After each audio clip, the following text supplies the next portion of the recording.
Glory to the Father, Son, and the Holy Spirit, one true God. Amen. Dearly beloved in Christ, ഒരു പ്രതീക്ഷകൾ നിറഞ്ഞ ഒരു പുതുവർഷ പുലരിയുമായി 2025 ആഗതമായിരിക്കുകയാണ്. പരിശുദ്ധനായ പൗലോസ്ലീഹ ഫിലിപ്പിയർക്ക് എഴുതിയ ലേഖനത്തില് 3-ാം അധ്യായത്തില് 14-ാം വാക്യം ഇപ്രകാരം പറയുന്നു: ഒന്ന് ഞാൻ ചെയ്യുന്നു, പിമ്പിലുള്ളത് മറന്നും മുന്നിലുള്ളതിന് ആഞ്ഞുകൊണ്ട് ക്രിസ്തുയേശു ദൈവത്തിന്റെ പരമവിളിയുടെ വിരിതനായി ലാക്കിലേക്ക് ഓടുന്നു. Philippians chapter 3 verses 14.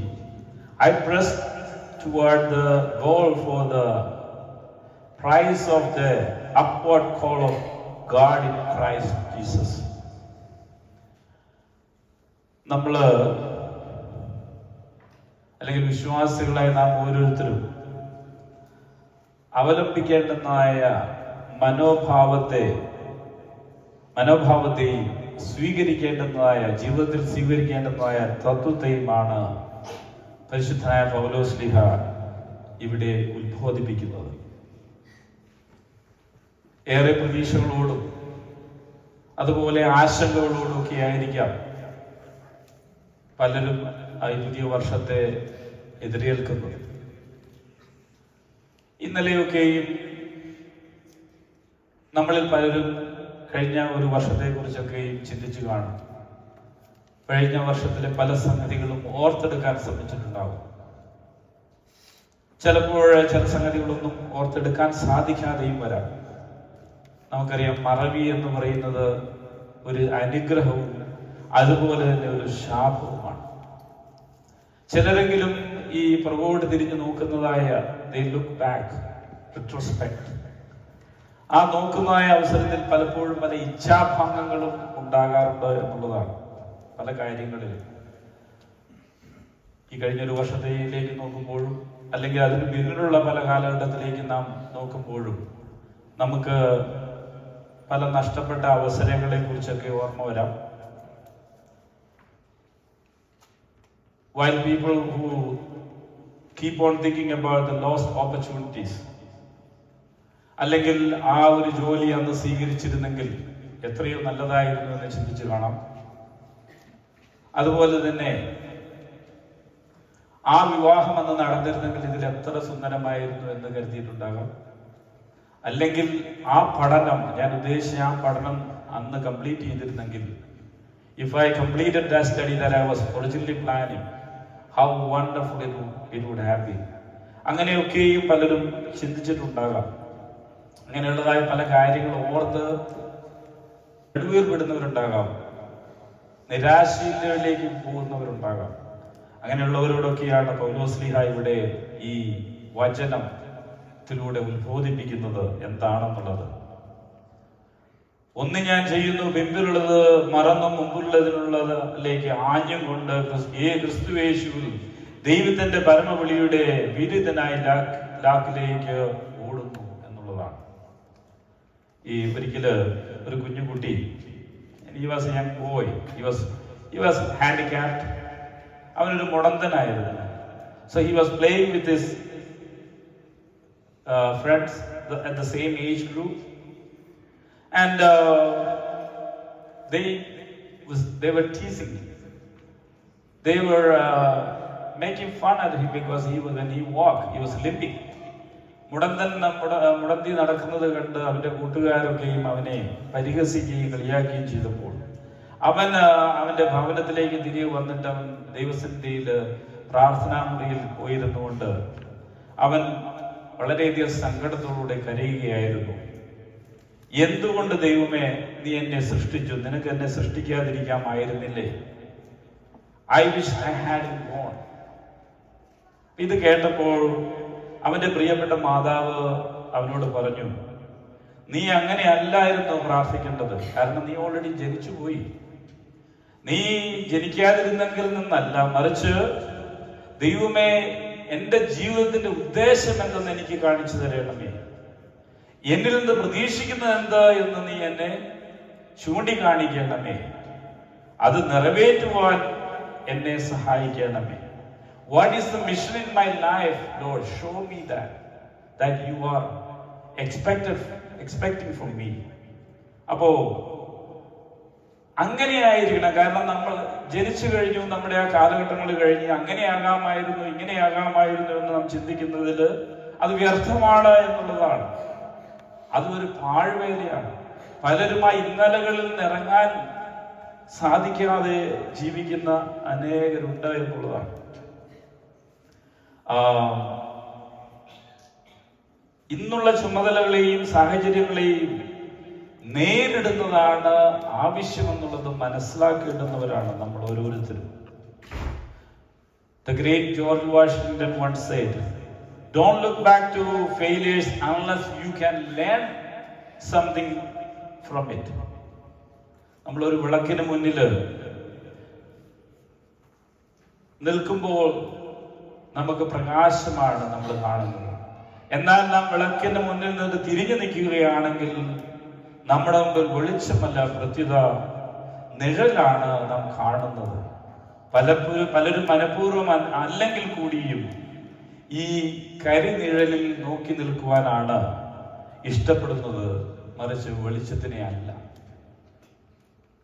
ഒരിക്കൽ കൂടി നാം ചിന്തിക്കേണ്ടിയിരിക്കുന്ന കാര്യം, പ്രധാനം ഇന്നുള്ള ജീവിതം തന്നെയാണ്. അതിനെ ആശ്രയിച്ചാണ് നാളത്തെ നമ്മുടെ അനുഭവങ്ങളും ഉണ്ടാകുവാൻ സാധിക്കുക എന്നുള്ളതാണ്. നമ്മൾ പറഞ്ഞു കേട്ടിട്ടുണ്ടാവില്ലേ, yesterday's history, tomorrow is a mystery, today is a gift, so that is why it is called present. Jawaharlal Nehru ഒരിക്കൽ പറയുകയുണ്ടായി, before us lies the great now and the unborn tomorrow. മഹത്തായ ഇന്നും പിറക്കാത്ത നാളെയുമാണ് നമ്മുടെ മുമ്പിലുള്ളത്. അതുകൊണ്ട് നമ്മുടെ മുന്നിലുള്ളതായ കടമകളെ ശരിയായി മനസ്സിലാക്കി നിറവേറ്റുവാൻ നമുക്ക് സാധിക്കണമെന്നുള്ളതാണ്. പ്രിയമുള്ളവരെ, കഴിഞ്ഞ ക്രിസ്മസിന്റെ അന്ന് നമ്മൾ ചിന്തിച്ചതായ വിഷയം എന്തായിരുന്നു? ക്രിസ്മസിന്റെ മെസ്സേജ് എന്ന് പറയുന്നത് ഫോർഗീവിംഗ് ആൻഡ് ഫോർഗീവിംഗ്, പങ്കുവയ്ക്കുകയും ക്ഷമിക്കുകയും ചെയ്യുന്നതാണ്. മുറിപ്പെട്ടതായ വികാരങ്ങളെ മറക്കുക. കുടുംബ ബന്ധങ്ങളിലും സാമൂഹ്യ ബന്ധങ്ങളിലും പല പാളിച്ചകളിലും സംഭവിച്ചിരിക്കാം. സന്തോഷകരമല്ലാത്ത പല അനുഭവങ്ങളും ഉണ്ടായിട്ടുണ്ടാകാം. അതൊക്കെയും മറന്ന് നമ്മുടെ ഹൃദയങ്ങളെ ശോധന ചെയ്യുന്നതിനായി ദൈവസന്നിധിയിൽ നമ്മുടെ തെറ്റുകുറ്റങ്ങളും ഓർത്തെടുത്ത് ഏറ്റുപറഞ്ഞ് നിരപ്പാകാം. അതുപോലെ നമ്മുടെ ജീവിതത്തിൽ ദൈവം നൽകിയതായ നന്മകളെ ഓർത്ത് ദൈവത്തെ സ്തുതിക്കാം. അവരിന് എന്തുണ്ടെന്നുള്ളത്, don't look at others and compare and become jealous or become frustrated. What God has intended to give us, He has given us. അതിൽ നമ്മൾ സന്തോഷിക്കുക. ദൈവം നമുക്ക് നൽകിയതിൽ നാം സന്തോഷിക്കുകയും ദൈവത്തിന് നന്ദി കരയേറ്റുകയും ചെയ്യുക എന്നതാണ്. സങ്കീർത്തനക്കാരൻ പറയുന്നു, അവിടുത്തെ ഉപകാരങ്ങൾ മറക്കരുത്. ദൈവികാനുഗ്രഹങ്ങളെ മറക്കുന്നതാണ് നമ്മുടെ ജീവിതത്തിന്റെ വലിയ പരാജയം. എല്ലായ്പ്പോഴും പൗലോസ്ലീഹ പറയുന്നത് പോലെ എല്ലായ്പ്പോഴും എല്ലാറ്റിനും ദൈവത്തോട് നന്ദിയുള്ളവരായിരിക്കുക എന്നുള്ളതാണ്. ഇന്നത്തെ വേദഭാഗം നമ്മൾ കേട്ടു. അവിടെ നാം കാണുന്നുണ്ടതായിരുന്നു, നിങ്ങൾ അധിക ഫലം പുറപ്പെടുവിക്കുകയും എന്റെ ശിഷ്യന്മാരായിത്തീരുകയും ചെയ്യുന്നതിനാൽ പിതാവ് മഹിമയുള്ളവനായിത്തീരുന്നു. എന്റെ പിതാവിനെ സ്നേഹിച്ചതുപോലെ തന്നെ ഞാനും നിങ്ങളെ സ്നേഹിക്കുന്നു. നിങ്ങൾ എന്റെ സ്നേഹത്തിൽ തന്നെ വസിപ്പീൻ. ഞാൻ എന്റെ പിതാവിന്റെ കൽപ്പനകൾ പാലിച്ചുകൊണ്ട് അവന്റെ സ്നേഹത്തിൽ വസിക്കുന്നത് പോലെ നിങ്ങളും നിങ്ങളുടെ കൽപ്പനകൾ പാലിച്ചാൽ എന്റെ സ്നേഹത്തിൽ വസിക്കാമെന്നുള്ളതാണ്. അപ്പൊ ഇവിടെ Jesus the true vine and he the only source of true life. അവന്റെ abiding him, അവന്റെ വസിക്കുക, അവന്റെ സ്നേഹത്തിലായിരിക്കുക എന്നുള്ളത്, പരസ്പരം സ്നേഹിക്കുക, ഇതായിരുന്നു ഇന്നത്തെ നമ്മുടെ വേദഭാഗം. അതുപോലെ തന്നെ കർത്താവ് പറയുന്നുണ്ട് ആ സുവിശേഷത്തിന്റെ ആദ്യ ഭാഗത്തൊക്കെയും, I am the vine dresser. അതെന്താണ്? ആ വൈൻ ഡ്രസ്സർ എന്ന് പറയുമ്പോൾ അത് ഗാഡ്സ് ലവ് പ്രൂണിങ്, നമ്മളറിയാം ചെത്തി മിനുക്കപ്പെടുന്നുണ്ട്. എബൈഡ് ഇൻ ക്രൈസ്റ്റ് എന്നുള്ളതാണ്. A life of daily connection with God. അവനിൽ വസിക്കുക എന്ന് പറയുക എങ്ങനെയാണ്? പ്രാർത്ഥനയിലൂടെയും വേദപാരായണത്തിലും, reading Bible, holy scriptures and reciting the prayers, communication with God. ഒരു പുതിയ വർഷത്തിലേക്ക് നമ്മൾ പ്രവേശിക്കുമ്പോൾ നമ്മളതെല്ലാം ചെയ്യേണ്ടിയിരിക്കുന്നു. You know that no matter how advanced a device is, if it is not connected to the power, it is useless. ദൈവവുമായിട്ടുള്ള പ്രാർത്ഥനയിലൂടെയുള്ളതായ ഒരു connection, ആ ഒരു ബന്ധം നമുക്കില്ല എങ്കിൽ ഇതൊക്കെയും വൃഥാവിലാകുന്നു എന്നുള്ളതാണ്. ഇന്ന് നിങ്ങൾ എത്രയും പേര് ദേവാലയത്തിലേക്ക് കടന്നു വന്ന് ആണ്ടാരംഭത്തിലും കർത്താവിന്റെ സർക്കംസിഷൻ, ഇന്നത്തെ വായനകളിലൊക്കെ നിങ്ങൾ ശ്രദ്ധിച്ചിട്ടുണ്ടെങ്കിൽ പഴയ നിയമത്തിലും ഇവിടെ രണ്ട് സൈഡ് വായിച്ച വേദഭാഗത്തൊക്കെ നിങ്ങൾ കണ്ടു കാണും. ഇറ്റ്സ് എ കവനന്റ്, ഒരു ഉടമ്പടിയെ കുറിച്ചാണ്, സർക്കംസിഷനെ കുറിച്ച് പറയുന്നുണ്ട്. പുതിയ നിയമത്തിലെ കർത്താവിന്റെ അനുയായികളും മക്കളും സഹോദരങ്ങളുമായിരിക്കും നമ്മള്. വിശുദ്ധ മാമോദിസായിലൂടെ നമ്മള് ദൈവത്തിന്റെ മക്കളായി തീർന്നവരാണ്. പക്ഷെ അതിന്റെ ഇന്ന് വായിച്ചു കേട്ടതുപോലെ അതൊരു ബാഹ്യമായ ആചാരത്തിനേക്കാൾ ഉപരി നമ്മുടെ ഹൃദയത്തിൽ ഉണ്ടാകണം എന്നുള്ളതാണ് പൗലോസ് ശ്ലീഹ നമ്മളെ ഉദ്ബോധിപ്പിക്കുന്നത്. അപ്പോ നമ്മള് ഈ ആണ്ടാരംഭത്തിൻ്റെതായ ഈ അവസരത്തില് നമുക്ക് ദൈവവുമായിട്ട് ഉള്ളതായ കണക്ഷൻ നിലനിർത്തുവാൻ കൂടുതലായിട്ട് പരിശ്രമിക്കേണ്ടിയിരിക്കുന്നു. പ്രിയമുള്ളവരെ, പുതിയൊരു വർഷത്തിലേക്ക് നമ്മൾ കടന്നു വന്നിരിക്കുകയാണ്. എനിക്ക് ഏറെ സന്തോഷമാണ് നിങ്ങൾ വിശുദ്ധ കുർബാന സ്വീകരിക്കുന്നത്. അത് കർത്താവിന്റെ തിരുശരീര രക്തങ്ങളാണ്. ആ സ്വീകരിച്ചിരിക്കുന്ന നമ്മിലേക്ക് എന്താണ് ലഭിച്ചിരിക്കുന്നതെന്നും അതിനുള്ളതായ ഒരുക്കം, are we prepared enough to receive the holy communion, ആ ചിന്ത നമുക്കുണ്ടാകണം. അതില്ല എങ്കിൽ പ്ലീസ് ഡോണ്ട്. വിശുദ്ധ കുർബാന അനുഗ്രഹത്തിനായി തീരണം, ശാപത്തിനായി തീരുന്നത്. അപ്പോ പറഞ്ഞു വരുന്നത്, കഴിയുമെങ്കിൽ ഒരു പുതിയ വർഷത്തിലേക്ക് നമ്മൾ പ്രവേശിക്കുക, ദൈവത്തിന് നന്ദി കരയേറ്റുകയും പ്രാർത്ഥനയുടെ ഐക്യത്തിൽ, എബൈഡിങ് ഈസ് ലവ്, ദൈവിക സ്നേഹത്തിലായിരിക്കണമെങ്കിൽ കർത്താവ് എന്ന് പറഞ്ഞ വാക്യങ്ങൾ എന്താണ്? അവിടുന്ന് അരുളി ചെയ്തിരിക്കുന്നത്, abide in his fathers love because he follow the commandments. അവന്റെ കൽപ്പനകൾ പാലിച്ച് അവന്റെ സ്നേഹത്തിൽ നിലനിൽക്കുന്നത് പോലെ നിങ്ങളും കൽപ്പനകൾ പാലിച്ച് ദൈവിക സ്നേഹത്തിൽ നിലനിൽക്കുകയും. എങ്ങനെ തന്നെ എഴുതിയിരിക്കുന്നത് നിങ്ങൾക്ക് വായിച്ചു നോക്കാവുന്ന, ഭവനങ്ങളിൽ പോയി വായിക്കണം. വേദപുസ്തകം എടുക്കണം, അലങ്കാരമായിട്ട് മാത്രം വെക്കാനുള്ളതല്ല. അത് ദിവസവും വായിക്കണം, പ്രാർത്ഥനകളിൽ ചേരണം. സന്ധ്യാപ്രാർത്ഥന ഇപ്പോൾ നമ്മൾ നടത്തുന്നുണ്ട്, അനേകരിന്ന് പോസിറ്റീവ് അഭിപ്രായം കിട്ടാറുണ്ട്. എത്രയോ ഭവനങ്ങൾ, കുഞ്ഞുങ്ങളൊക്കെ ഈ പ്രാർത്ഥനകൾ പഠിക്കുന്നു. അത് നമുക്ക് തുടർന്നു കൊണ്ടുപോകണം. നിങ്ങൾ അതിനു വേണ്ടി സമയം കണ്ടെത്തണം. പ്രാർത്ഥനയുള്ള കുടുംബത്തിനുള്ള ഐശ്വര്യവും അനുഗ്രഹവും വേറൊന്നു തന്നെയാണ്. ഞാൻ എൻ്റെ വാക്കുകളിൽ നിന്ന് വിരമിക്കുകയാണ്. നമുക്കറിയാം, ഇന്ന് കർത്താവായ യേശു നമ്മോട് കൽപ്പിച്ചിരിക്കുന്നു, abide in his love as he abide in the love of his Father by following his commandments. നമുക്ക് let us close our eyes for a moment. നമുക്ക് നമ്മുടെ കണ്ണുകളുടെ ഒരു നിമിഷം അടയ്ക്കാം. Oh Lord Jesus Christ, you are the true wine, and we long to be connected to you. Forgive us for trying to live apart from you. Today we chose to abide in you, trusting you as our source of life and strength. And we come before you today with heart full of gratitude for the gift of life and the privilege to gather in your name. We beseech you, Lord, to open our hearts to understand and to receive your truth. May the words of our mouth and the meditation of our hearts be pleasing to you. Oh God, help us to be thankful for all we hold it dear, our health, our family, and our friends.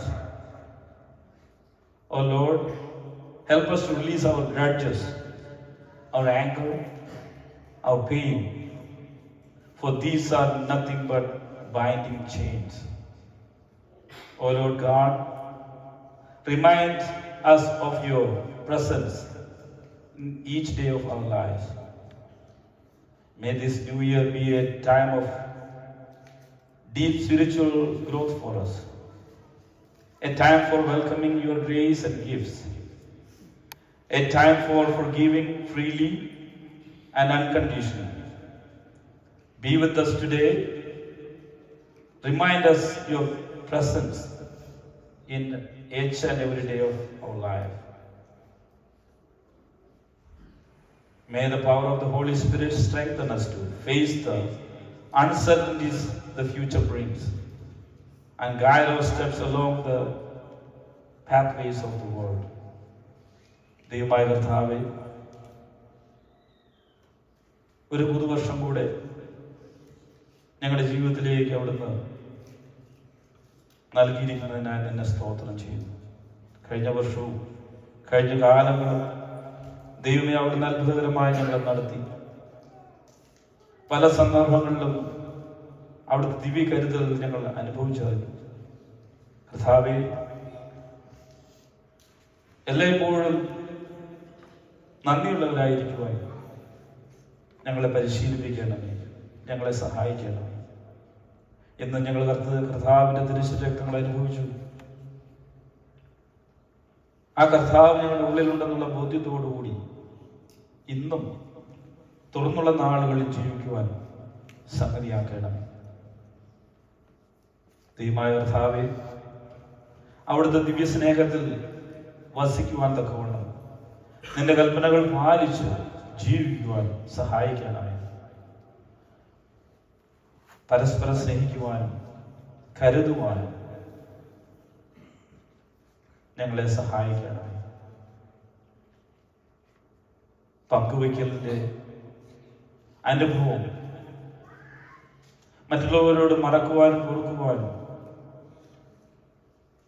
സ്നേഹത്തോടെ വസിക്കുവാനും ദൈവമേ നിന്റെ കൃപ ഞങ്ങളുടെ മേൽ എല്ലാ സമയത്തും ഉണ്ടായിരിക്കണമേ.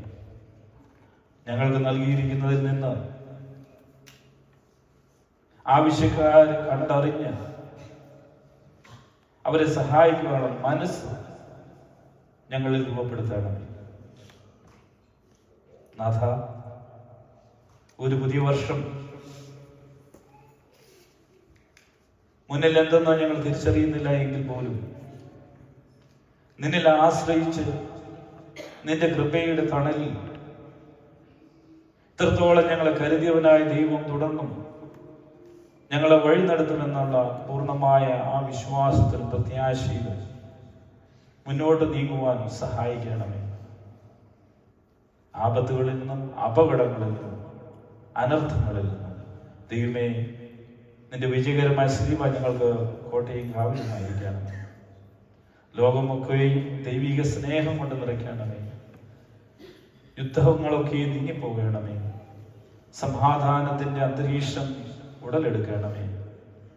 സഭയിലും ശാശ്വതമായ സമാധാനം വരുവാൻ തക്കവണ്ണം ദൈവമേ അവിടുന്ന് അത്ഭുതങ്ങൾ പ്രവർത്തിക്കണമേ.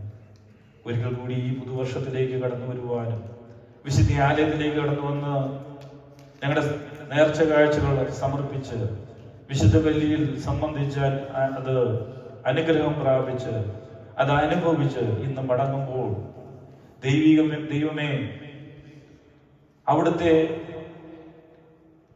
ആ ദിവ്യ സാന്നിധ്യം ഞങ്ങൾക്ക് അനുഭവമാകുവാനും അത് അനുസരിച്ചുകൊണ്ടുള്ളതായ ഒരു ജീവിതം നയിക്കുവാനും നിന്റെ ശിഷ്യന്മാരെന്ന് മറ്റുള്ളവരിൽ ഞങ്ങളുടെ പ്രവൃത്തിയോട് കണ്ട് മനസ്സിലാക്കുവാനും സംഗതിയാക്കണമേ. ഒരിക്കൽ കൂടി നന്ദിയോടുകൂടെ തിരുസന്നിധിയിൽ ഞങ്ങളുടെ സ്തോത്രങ്ങളും ഞങ്ങളുടെ പ്രാർത്ഥനകളും ഞങ്ങളുടെ ആകുലതകളും സമർപ്പിക്കുന്നു. പിതൃപുത്ര പരിശുദ്ധ ദൈവമേ, അവിടുന്ന് ഞങ്ങളെ അനുഗ്രഹിച്ച് ആശീർവദിക്കണമേ.